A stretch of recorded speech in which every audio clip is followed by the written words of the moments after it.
السلام علیکم friend, slide education میں آپ کو ویلکم کرتا ہوں۔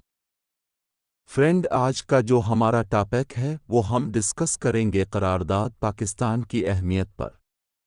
تو فرینڈز، اب سے گزارش ہے کہ میرے چینل کو سبسکرائب کریں، لائک کریں اور ساتھ میں بیل آئیکن پہ پریس کریں تاکہ آپ کو ہماری ہر نیو آنے والی ویڈیو کا نوٹیفیکیشن ملتا رہے۔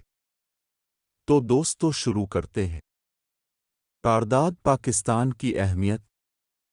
قرارداد پاکستان مسلم ہند کی تاریخ میں ایک سنگ میل ہے، کیونکہ یہ بالآخر بر صغیر کے مستقبل کا فیصلہ کرتی ہے۔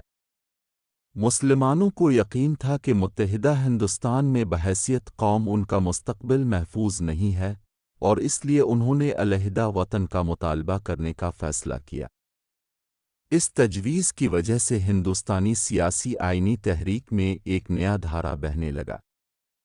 محمد علی جناح نے مسلمانوں کو ایک مختلف قوم کے طور پر پہچاننا شروع کیا۔ مسلمان اس بات پر قائل تھے کہ ہندوستان اور پاکستان کی دو الگ الگ اور خود مختار ریاستوں کے قیام کے علاوہ ہندوستانی مسائل کا کوئی دوسرا حل نہیں ہے۔ قرارداد لاہور کی منظوری نے دو قومی نظریہ کو تقویت بخشی جو مسلمانوں کی جدوجہد آزادی کی بنیاد تھی۔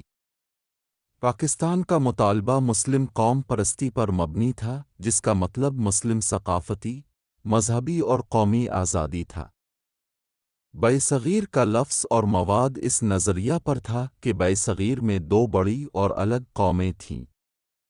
دوستوں، ویڈیو اچھی لگے تو سبسکرائب کریں، لائک کریں اور ساتھ میں بیل آئیکن پہ پریس ضرور کریں۔